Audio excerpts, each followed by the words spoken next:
Today's episode is sponsored by my friends at the National Ranching Heritage Center in Lubbock, Texas. The National Ranching Heritage Center on the campus of Texas Tech University tells the story of ranching in the American West through over 50 historic structures.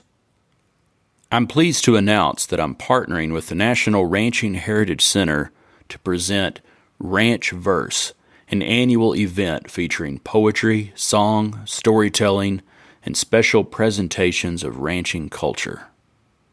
The inaugural event will take place on August 5th, and I'll be joined by Red Stegall, Dave Stamey, Randy Riemann, Andy Wilkinson, and 4-6's ranch cowboy Boots O'Neill, who I will be interviewing on stage for a live version of Cowboy Crossroads.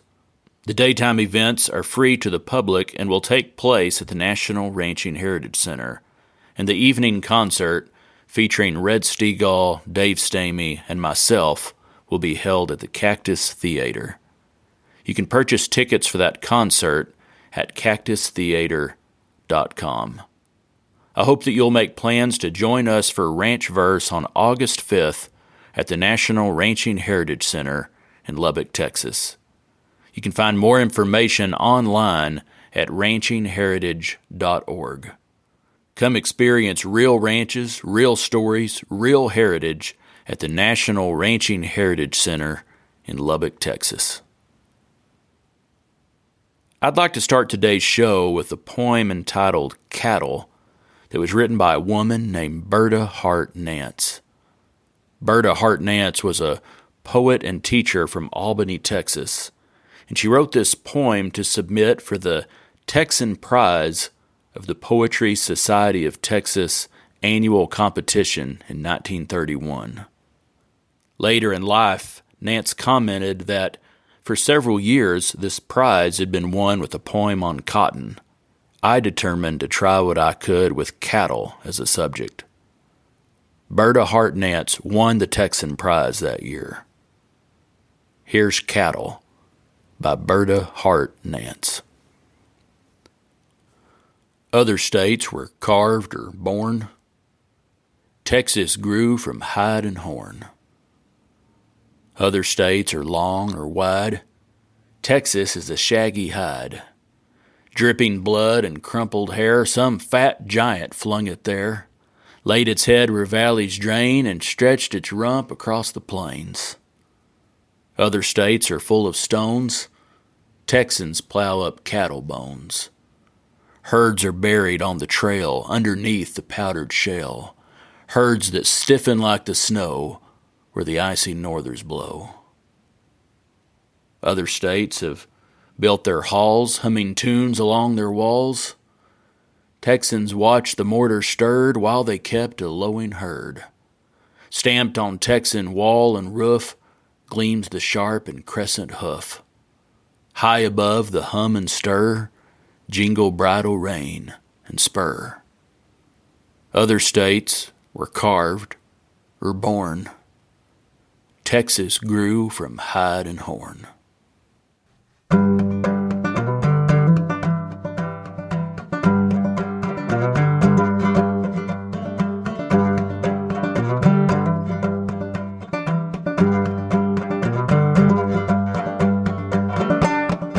Howdy folks, this is Andy Hedges, and you're listening to Cowboy Crossroads. On each episode, I interview a different guest and ask them to share stories and discuss music, poetry, and culture from the working cowboy West and beyond. My guest today is Bob Kanan. Bob Kanan is the resident historian of the King Ranch. He was employed from 2003 through 2016 by the King Ranch as area manager of the Santa Gertrudis Heritage Society, during which time he also supervised the King Ranch Visitor Program Services and King Ranch Archives. Since 2016, Bob has served as King Ranch historian and archival consultant. In 2021, Texas A&M University Press published a book edited by Bob Kanan entitled King Ranch, A Legacy in Art, featuring the work of Noe Perez. I sat down with Bob at the National Ranching Heritage Center in Lubbock, Texas, and asked him to talk about the history of the King Ranch. Here's Bob Kanan. I'm Bob Kanan. I was hired by King Ranch in 2002 to manage the Santa Gertrudis Heritage Society, which is the organization that oversees the historic assets, the shareholder interests, primarily the headquarters buildings and such. And when I retired from operations in 2017, I was managing the Heritage Society, the museum, the visitor center, and our archives. So when I retired in 2017, they were nice enough to ask me to stay on as consulting historian of the ranch. And I was in the process of working on developing a book, King Ranch, A Legacy and Art, at the same time. So since 2017, I've been on a consulting contract and as consulting historian for King Ranch. I'm a city boy. I was born and raised in Austin. My father and grandfather were bankers in Austin. Graduated from Austin High School. Went to the University of Texas with the intention to follow in my father's footsteps. Had always had a great love for the country. Lots of hunting. Always had hunting leases in South Texas. My father was a correspondent banker and traveled a lot in South Texas, so he knew just about everybody down there, all the ranchers and all the bankers and all the businessmen, and I traveled with him and got to know that country pretty well. I spent almost 3 years at the University of Texas before I got pretty much burned out and realized that I just wasn't much of a student and I was just spinning my wheels. So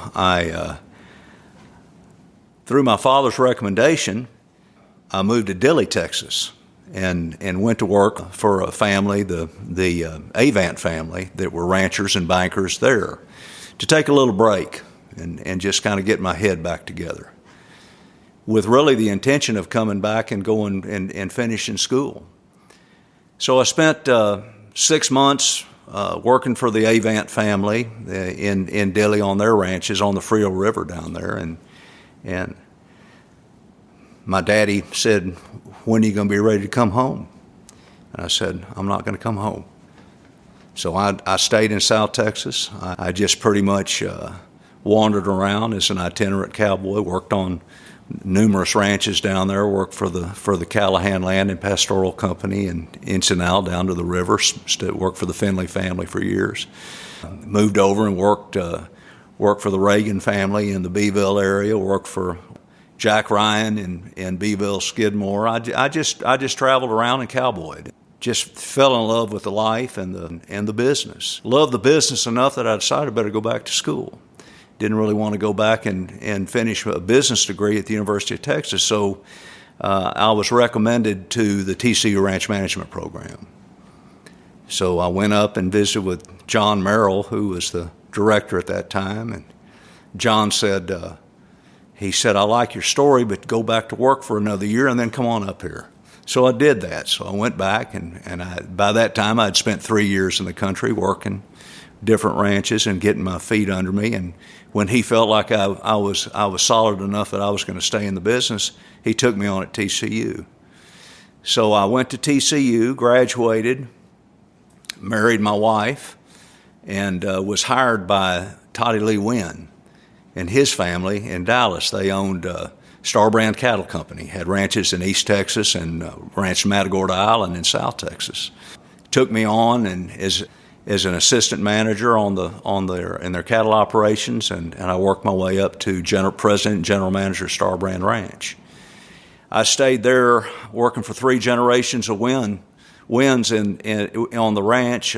Stayed there until 2002, and got a letter from King Ranch, asked if I might be interested in a position that they had on the ranch, and the timing was right. My girls were all in college, and my wife and I were empty nesters. We were anxious to get back to South Texas after spending 25 years in North Texas, and moved to King Ranch. Didn't go to work horseback, went to work more in the hospitality side of it, and managing their family assets, the family hunting club, shareholder affairs, and not being a trained historian, I simply was just enamored with the history of the ranch, and had the opportunity and to really immerse myself in that history. Read everything I could, talked to everybody I could, visited with all the family members, spent all my time off in the archives going through papers, and I just basically, through my work and by benefit of my work, I just developed a pretty good knowledge of King Ranch history.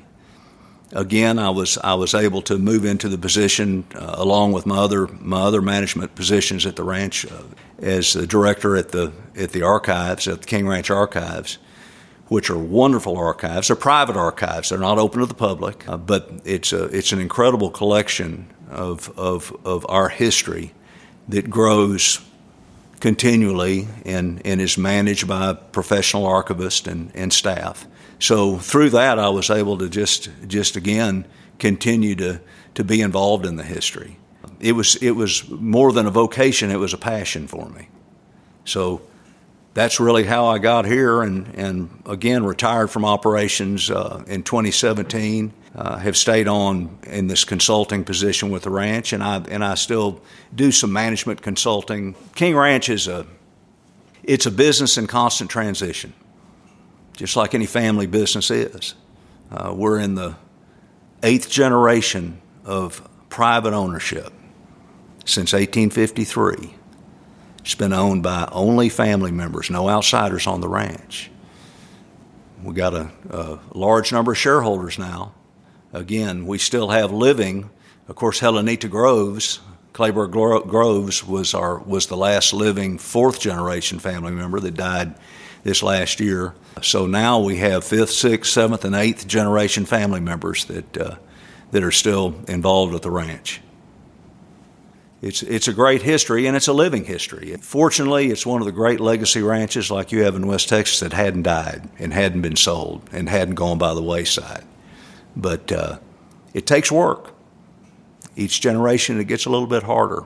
You know, that story can be told with all the rest of these wonderful old ranches that have gone on to different ownership.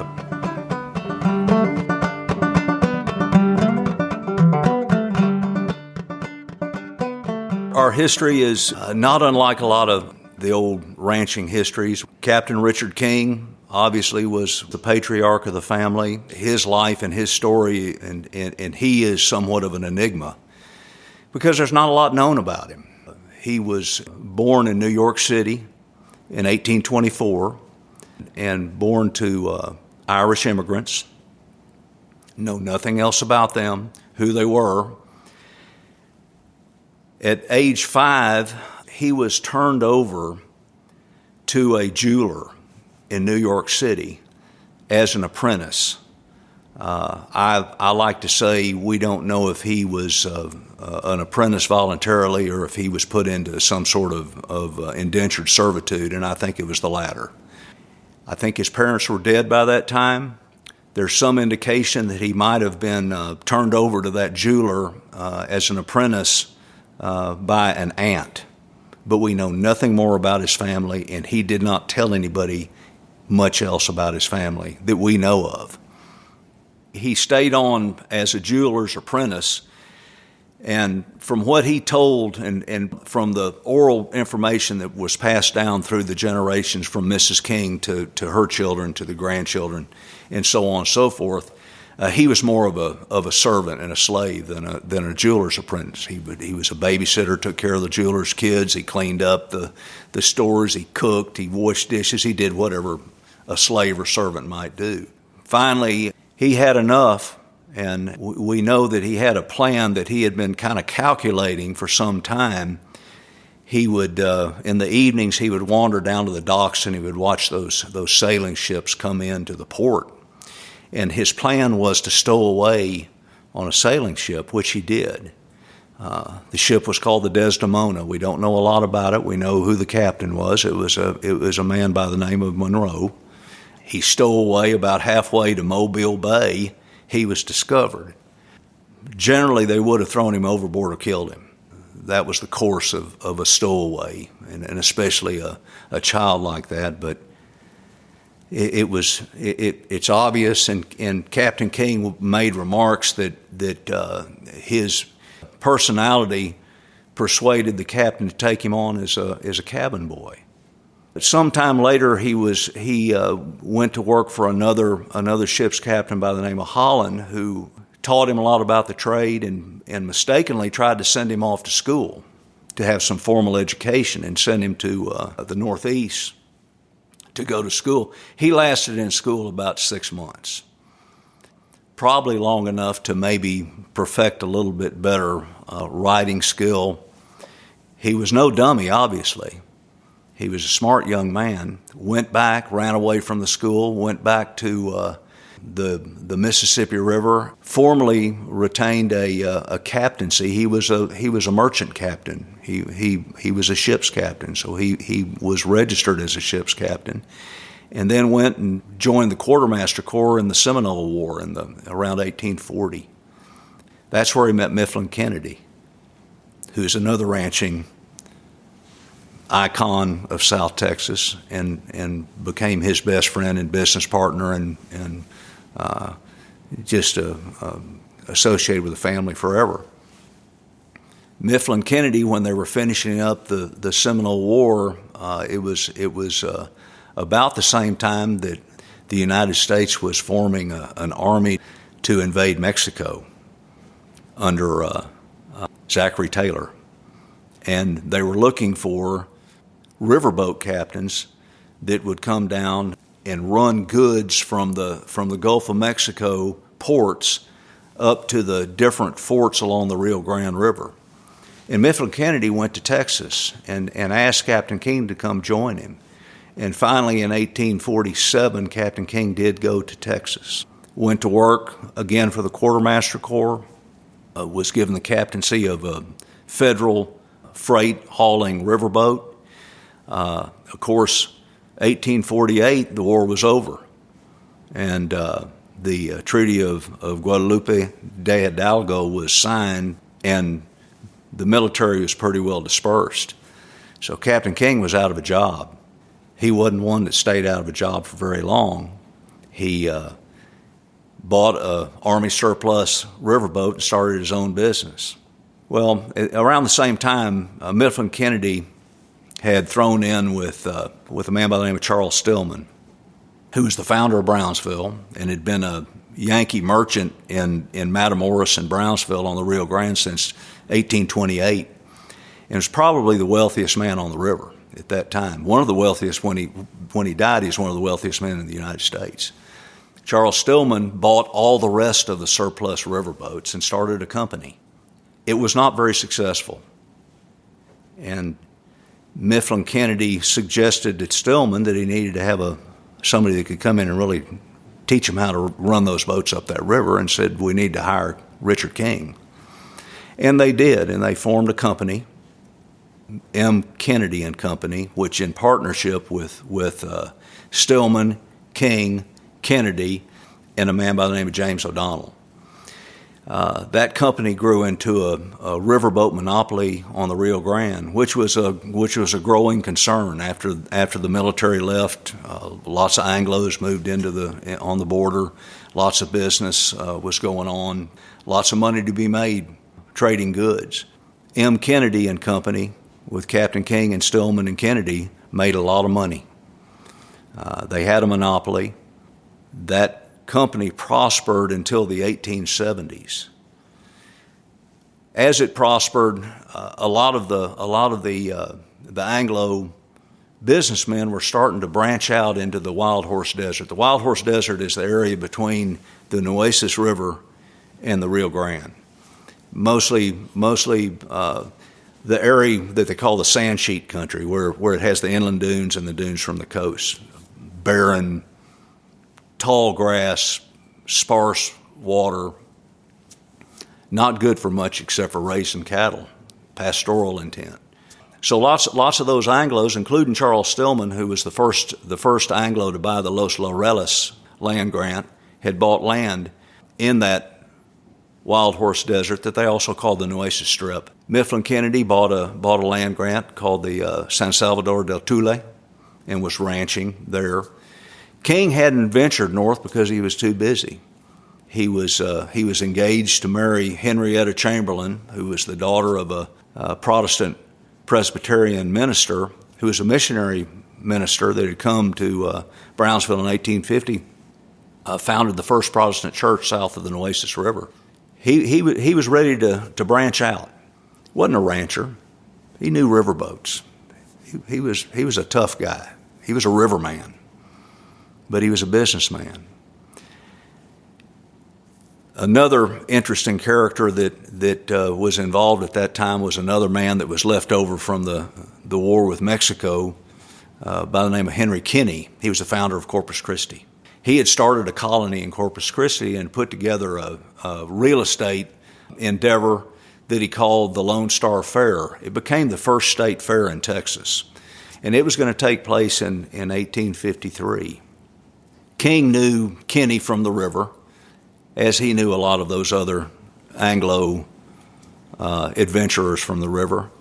And Kinney invited King to come to Corpus Christi for the fair. So King decided to travel north, get off the deck of a boat and put his foot in a stirrup, which was unique because he wasn't a man of the country. He was a man of the river, not a man of the land. So he rode north in end of 1852 into 1853 with a group of people we really don't know who he was with. We think that probably he was with a man named J.H. Durst. He could have been with a great filibuster, Jose Carvajal, who was another. We could spend 2 hours just talking about 10 years on the river, but he was another interesting character that was there, and a group of people that knew that route north, which they traveled on the route that Zachary Taylor's army went south on to go to invade Mexico. That was called the Old Taylor Road. Consequently, it was a 3-day ride. It was 120 miles from Brownsville to Corpus Christi, and there was no water until they landed on Santa Gertrudis Creek. Santa Gertrudis Creek was the only fresh water. Had Seep Springs, the only fresh water on that 120-mile ride between Corpus Christi and Brownsville. If you can imagine, the water sources were resacas, bogs, seasonal rains that would come through there. It was just a barren, sandy country. They happened to be traveling in the spring, and the grass was stirrup high and green, and prickly pear was blooming, and everything looked good. And so, we can assume that Captain King was impressed by the countryside. They camped overnight at Santa Gertrudis Creek and filled their bellies with fresh spring water there, then traveled 40 miles north to Corpus Christi.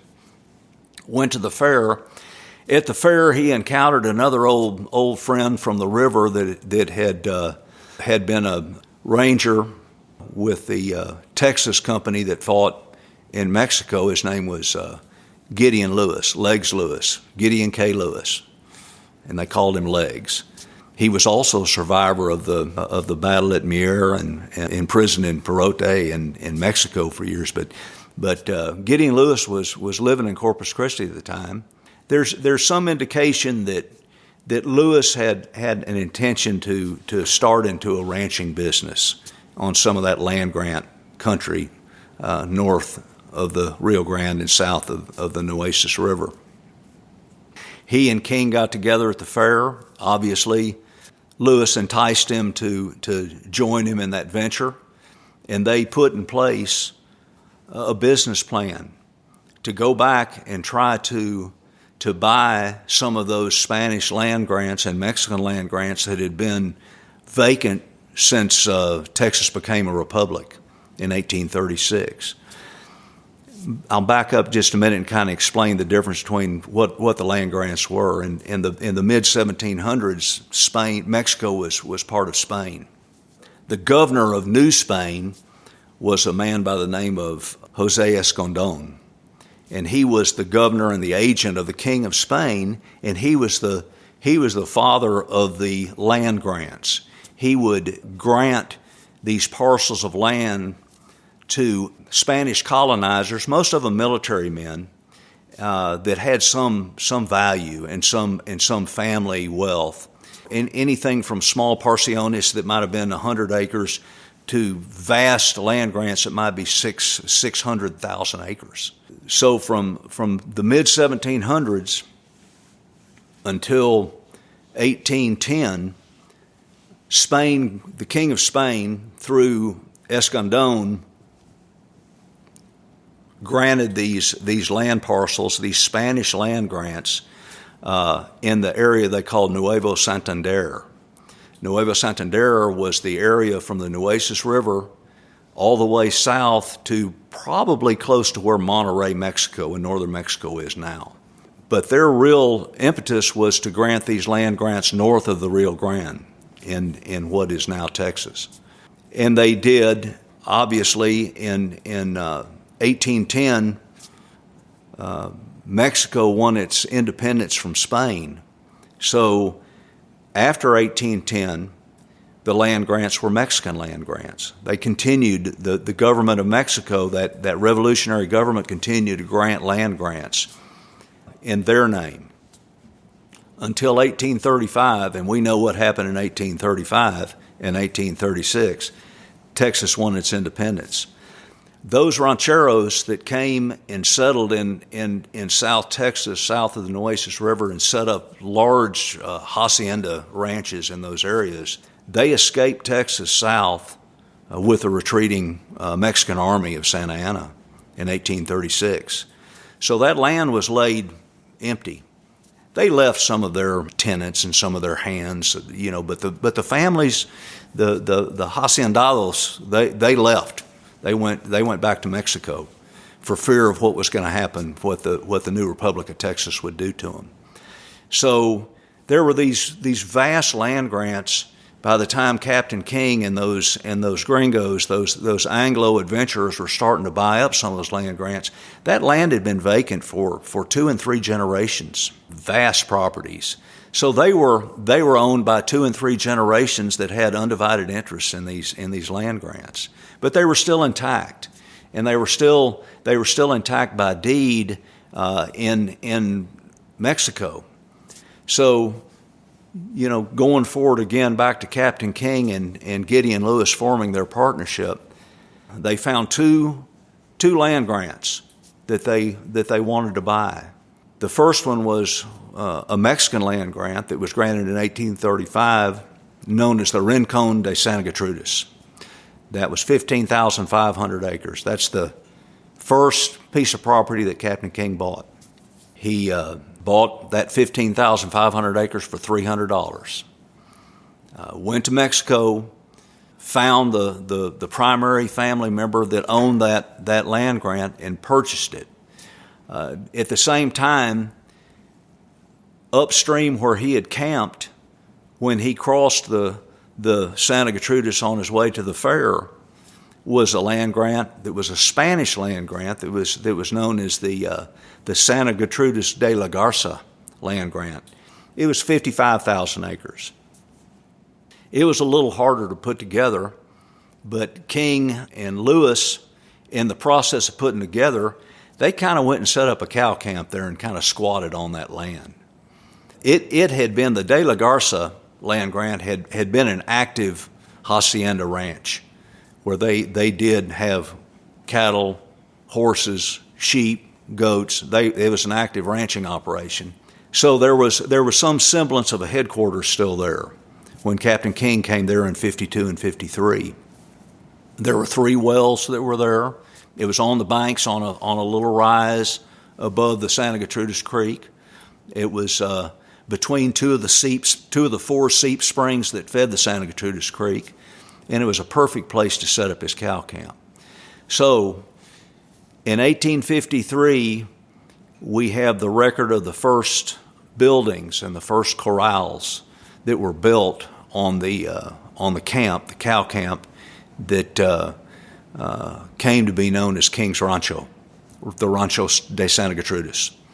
First thing they did was hire some old military men to come in and hold the land. The country was still being overrun with Comanche, Lipan Apache were all through that country, and a lot of banditry, and not necessarily the Mexican bandits that they dealt with later on, but a lot of those conscripts that had been in Zachary Taylor's army had been turned loose, and they were just running free through that Nueces Strip, and I think for the most part, it's interesting when we think about back then. The Wild Horse Desert was called that because of the tens of thousands of wild Mustang Spanish horses that ran free in that part of the country. But the country had almost been decimated of cattle. The old Spanish livestock that had been turned loose and run free from the early 1800s until King and Lewis got there, they had all been killed off by hide peelers that had come up from the river. They had pretty much decimated the cattle herds. So what was there were just vast herds of wild horses. We have artwork that even documents some of those herds that were sketches that were drawn by some of those old adventurers that were traveling across with the military through Santa Gertrudis in the early 1850s that show these monstrous herds of wild horses that would come in and stampede the wagon trains that would come through there. It was really wild land.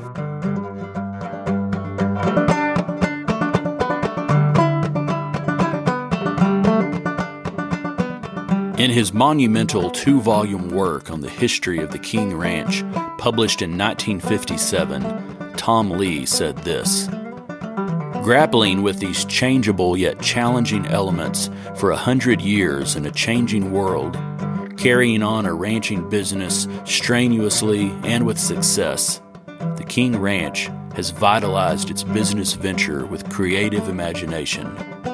But business has not been and could not be the final essence of that venture. No set of figures in a ledger, no account of physical size or cash valuation can contain the ranch's rightful significance. Its only true measure is alive in the reality of the pastures themselves and the life they engender."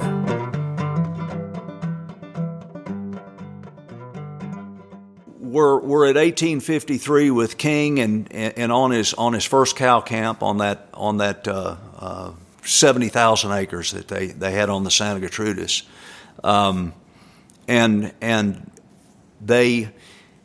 King's initial crew generally came from the river. There were really, it was interesting because it was we live in a time now that we talk about diversity in labor force and such. Captain King's original group that came and held that cow camp for him was such a diverse group of people. He had 3 men from the river, three Tejanos, three Mexican men.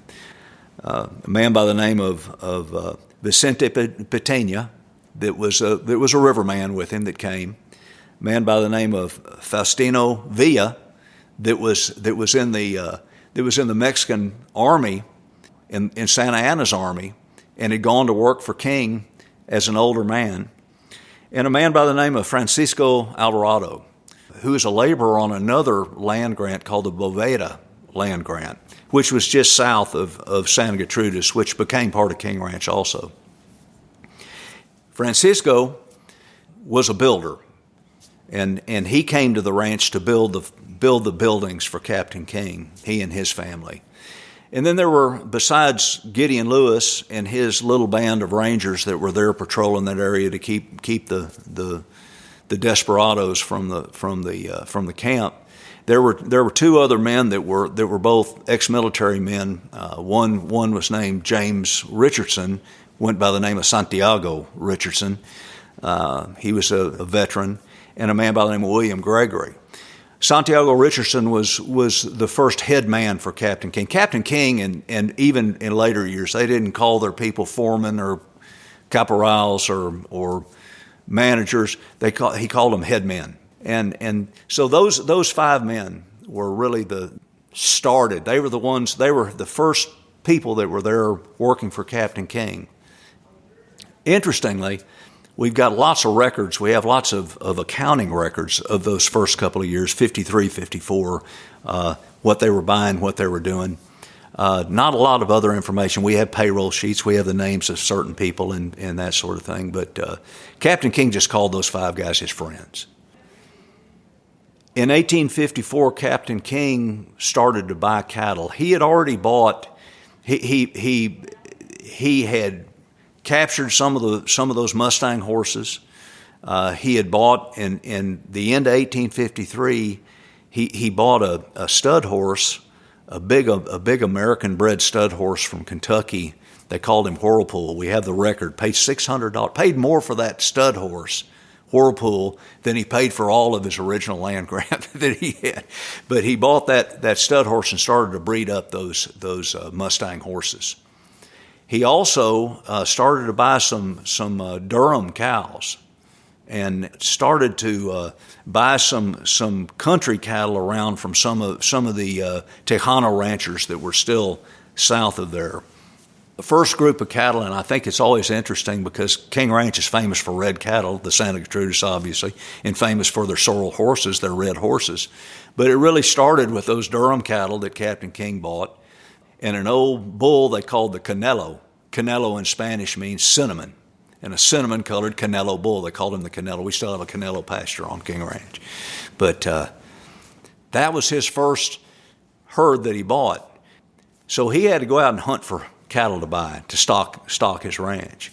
And he would take his group, his little band of men, and they would venture south into northern Mexico to buy livestock. It happened that in the early part of the 1850s, like happens most of the time in South Texas, they were undergoing a bad drought, and so there's lots of available cattle down there in northern Mexico, and they were mostly old Spanish cattle, old black cattle, that came from those old Spanish-bred cattle.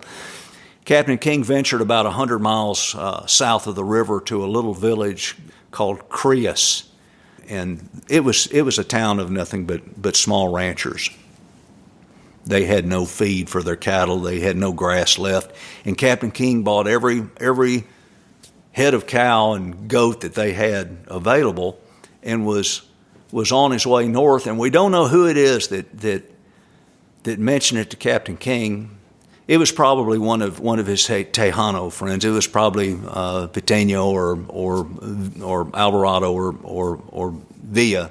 But they said, Captain, those people have nothing now. You've bought everything they had. And so he turned the group around, and he went back and he made an offer to the town people, and he said, "Come with me and go to work for me." And 100 men, women, and children accepted it, and they went with him. And that's what we called the original entrada of the Quineno. Quineno means king's people. That was the first group of Kinenos that came to the ranch in 54. Captain King promised them a job, a livelihood for life and for their families, promised to educate their children, and he did all of that. So they got back to the ranch, and they went to building a colony for the new Kinenos. About the same time, Captain King, when he barely had time to do anything else, but he got married again to Henrietta Chamberlain, and the story of King Ranch is it's not as much about the horses and the cattle as it is about the land and the family and the people. I think that's what ranching is really about. It's about the people. It's about the land. It's about the families that did what they did. And Mrs. King was the daughter of this Protestant minister. She was her mother had died. She was a young girl, moved to Brownsville in 1850. She was only 18 years old. Taught school. Very religious. Very, very, seriously pious, and lived a life of self-denial, as a lot of those early Protestants believed in that Bible reading, self-denial. But she was honest about it. There was no ostentation about her. She was generous, kind, loving, quiet. She was all about family. Just the opposite of Richard King. He was bigger than life, a brawling Irishman, had grown up on the river and had this work ethic, had this vision of what he wanted to do and where he wanted to go, and she joined in that vision. And I always say that, jumping forward and looking at their life and the life that they lived and what they accomplished, they were such opposites that were so in love and had such a shared vision to build this ranch and build their family and to colonize South Texas. It was all a vision they had. They wrote about it. They talked about it. They talked about what they wanted to do. Mrs. King talked about that shared vision as bringing civilized people, and that's not a very nice term. I wrote in a book, Mrs. King's intention was to bring civilized citizens to colonize South Texas. And the editors at Texas A&M Press said, we better not put that in there. That's not politically correct. And I said, well, civilized can mean whatever you mean. But she wanted Christian people. That was her meaning. She wanted Christian people to come and colonize South Texas and raise families and grow that area. Captain King wanted to colonize and build towns because he wanted people that would buy his goods. He was a businessman. He was a merchant. He was raising cattle. He was buying trains. He had stage lines. He had, he wanted to build cities down there because he needed people to work for him, and he needed people to buy the goods that he was producing. So they had that shared vision. I think it just molded together very well. But anyway, Mrs. King came. They married at the tail end of 1854 and honeymooned on Santa Gertrudis Ranch. She fell in love with it immediately. She came to the ranch as this little prim and proper lady, and you can imagine what it looked like when she arrived in this coach. Captain King had a coach built so they could travel across the Wild Horse Desert to get to the ranch, and here she comes in, this 19-year-old girl that comes in and she's greeted by these rough adventurers, these old veterans, these Kineno vaqueros that were there in this rough camp with a masonry blockhouse that Captain King had built that we call today the commissary. It's the oldest building on the ranch. That was a 2-story blockhouse that had 3 cannons sticking out of the top that they brought from the riverboats on the river to. Captain King said we didn't think we'd do much damage, but we figured just the sound of those cannons would scare the Indians away. So anyway, they had that. Rough corrals, little jacals. Jacal is a little mud adobe thatched roof hut. Their first house that they moved into was just Mrs. King called it a mere jacal, a little thatched roof. We think that the first house was probably an attachment to the commissary, to the blockhouse. He called it the blockhouse, called it his fortified stockade, and that's where they lived, in that little thatched house. Didn't have a kitchen big enough. She had to hang the pots and pans out on the wall outside of the little house. But she came to the ranch and was immediately adopted as La Patrona, the boss lady, and fell in love with the Kinenos, immediately started to set up a school on the ranch for the kids. Generally, it was to teach them Bible study rather than anything else, and teach them English. Of course, Spanish was the first language of King Ranch up until probably through 4 generations. So Mrs. King and Captain King were fluent in Spanish, and that was the language that they spoke. The Kinenos, later on, there were some descendants of Francisco Alvarado that wrote, and they said Captain King, the Kinenos always joked about Captain King speaking Spanish because he did it with an Irish brogue. His accent was always Irish, and speaking Spanish with an Irish accent was something interesting. But they set up their camp and lived there. They still had a home in Brownsville, and they would go back and forth because Captain King's major business was still on the river in Brownsville. And Mifflin Kennedy was taking care of that business in Brownsville. Up until 1858, when they built their first permanent home, they lived in Brownsville. They moved their family, what they had of their family at that time. Captain and Mrs. King ended up with 5 children. 3 of those children were born in Brownsville. They moved to the ranch in 1859, 1860 permanently, made it their permanent home. Of course, we know what happened in 1860. The War of the Rebellion broke out and changed things in more ways than one for King Ranch. Through the Civil War, one thing it just about destroyed the life as anyone knew in South Texas through that war. But it also made Captain King one of the wealthiest men in the United States, because King and Kennedy still had their riverboat business on the river. And as the Civil War went on, and the southern ports were blockaded or taken over by the Union, all the way down to New Orleans, the only open port to the Confederacy was in Brownsville. So all of the cotton of the South, which was the lifeblood of the South, that was shipped to and sold to the French and the English, had to go out of Brownsville. So Santa Gertrudis Ranch became a cotton depot of the South, part of the what they called the Trans-Mississippi Division of the Confederacy.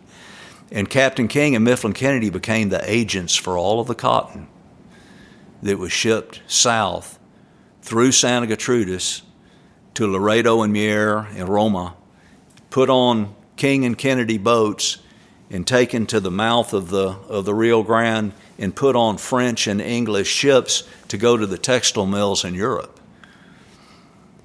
Captain King and Mifflin Kennedy, they were smart enough not to get paid in Confederate currency. They were paid in gold. They made a fortune in that Confederate gold. The port stayed open, and Abraham Lincoln was really had a problem because he knew what was happening in Texas, and all that cotton that was supporting the war was going through Texas. But the English and the French had said French already had a hold on Mexico, and they said, not only is that the lifeblood of the Confederacy, but we need that cotton for our textile mills. And they said, if you come down and block this port, we're going to fire on your ships. So that went on, and they held the Union forces at bay in Texas until Texas was invaded by 7,000 Union troops. And one of the first places the Union Army went was Santa Gertrudis. It so happened that at that time, Captain King was away from the ranch searching for stolen cattle. He was in northern Mexico. So he was away from the ranch, which was fortunate because he would have been hung on sight. There was a price on his head. He was a pirate. He was a profiteer. The Union Army wanted to kill him. But they invaded Santa Gertrudis. They pretty well destroyed the house, ran the cattle off, took what cattle they could, took what horses they could, killed Francisco Alvarado, who was one of the most trusted employees of the King family, and they exiled the King family from the ranch.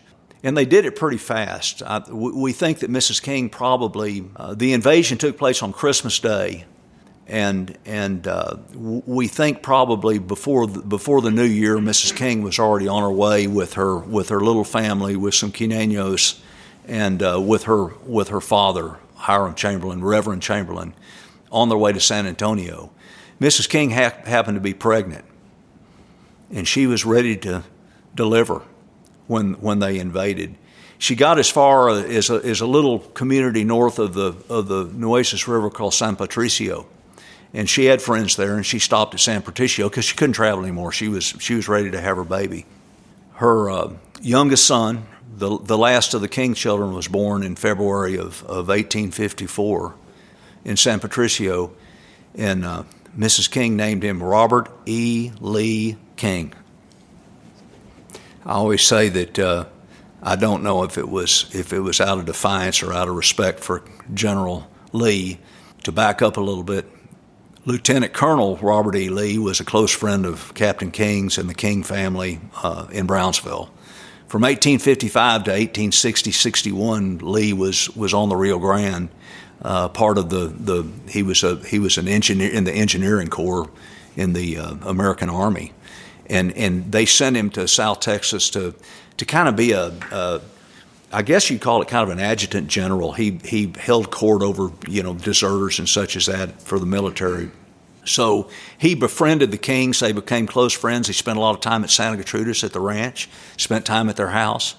He dubbed the Mrs. King's home at Santa Gertrudis the seat of South Texas hospitality. And so they were very close friends. And again, their youngest son became Robert E. Lee's namesake.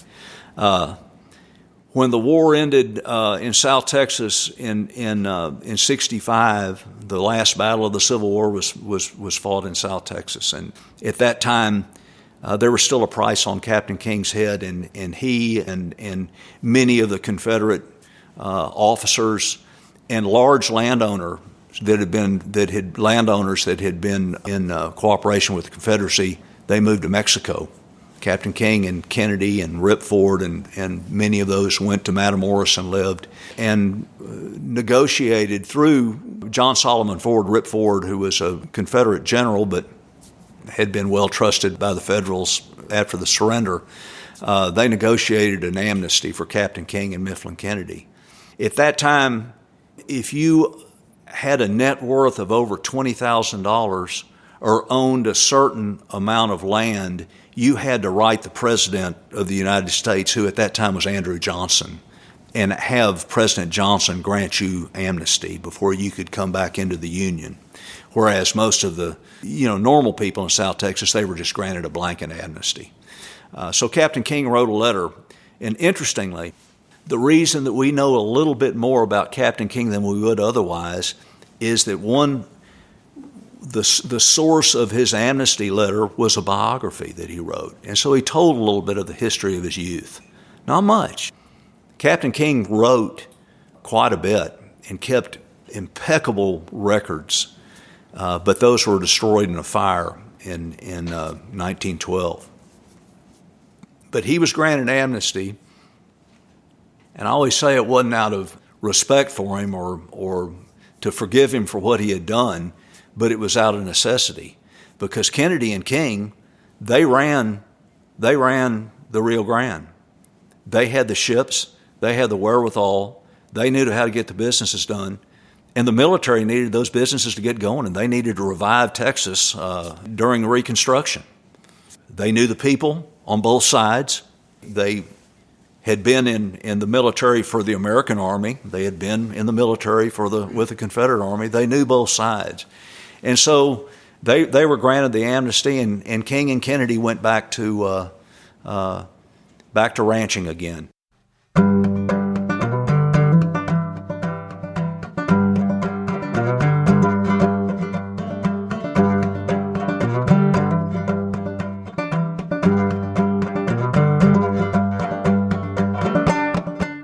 All right, folks, that's it for today's episode. We'll pick up where we left off on the next episode with Part 2 on the King Ranch. I'd like to thank Bob Kanan for taking the time to visit with me. You can find more information about the King Ranch at kingranch.com. I'd like to thank the National Ranching Heritage Center in Lubbock, Texas for sponsoring today's episode. You can find out more about the National Ranching Heritage Center and our new event, Ranch Verse, at ranchingheritage.org. I'd like to thank Hal Kinnan for playing the Cowboy Crossroads theme music. You can find out more about Hal at halkinnan.com. I'd like to thank my Trail Boss patrons, Bob Kelly, Chris Ryden, and Scott Anderson for their support of this episode. If you're enjoying Cowboy Crossroads and would like to help me keep it going, you can become a patron at patreon.com/Cowboy Crossroads. That's patreon.com/Cowboy Crossroads. You can also make a donation on my website at andyhedges.com. If you'd like to contact me with a question or a comment or a story, I'd love to hear from you. Send an email to andy@andyhedges.com. Thank you for listening to Cowboy Crossroads.